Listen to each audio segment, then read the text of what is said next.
মুরগি বেচিয়া একটা ছাগলের মালিক বনে, কয়েকটা ছাগল বনে গেলে কয়েকটা গরু কিনে, এইভাবে কিনতে কিনতে আল্লাহর বান্দে ৯৯টা মহিষ কিনছে। ৯৯টা মহিষ, ৯৯ নম্বর মহিষ কেনার পরে স্বপ্নে দেখে আল্লাহর নবী এখন, ও অমুকর মা, ও আমার মসজিদের ঘরের পাগলি গো, পাগলি গো, তুমি একটা ডিম দিয়া নিয়ত করছিলা এই মসজিদ বানাইয়া দিতাই, এখন তুমি এই একটা ডিম দিয়া ৯৯টা মহিষের মালিক হয়ে গেছ।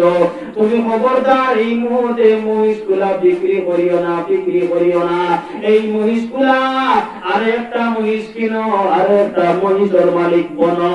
১০০টা মহিষ যেই সময় তোমার তো আইব, তুমি ওই মহিষগুলা বিক্রি করিয়া, ওই মহিষগুলা বাজারে দিয়া বিক্রি করিয়া অমুক জায়গাত আমি নবী তোমারে কইয়া দিয়া গেলাম, জানাইয়া দিয়া গেলাম, অমুক জায়গা তুমি একটা মসজিদ বানাইয়া দিও, আর মসজিদের নাম রাখিয়া দিও এক ডিমের মসজিদ। আজ পর্যন্ত মসজিদের নাম এক ডিমের মসজিদ, এক ডিমের মসজিদ, এক ডিমের মসজিদ। আজ পর্যন্ত ভালো করা বেশি দূর না, এখান থেকে 50 টাকা ভালো হইব। গোলাপগঞ্জ থানার ভিতরে বসে লক্ষ্মী বাসা হইল ইউনিয়ন সাইডে গেলে একটা ভালো গিয়া। যাই হোক মেরে ভাই হোক, দান সদকা করার কারণেও বেরিয়ে নিয়োগ করে ডিম দিয়ে একটা মসজিদ বানাইয়া দিল। আল্লাহ তাআলা ওই বান্দি মসজিদ বানাইবার আগে আল্লাহ তাআলা নবীর স্বপ্নে দেখাইছে না? জি নবীর স্বপ্নে দেখাইছে। নবী আলাইহিস সালাতু ওয়াস সালাম বলেন যে আমারে স্বপ্নে দেখছে, কোনো ভুল দেখছে না, সত্যি আমারে স্বপ্নে দেখছে। সুবহানাল্লাহ। তাইলে সত্যি যদি নবীর স্বপ্নে দেখে থাকে, এই বান্দা কামিয়াব না, কামিয়াব নাই, সফল কাম না, সফল কাম নাই।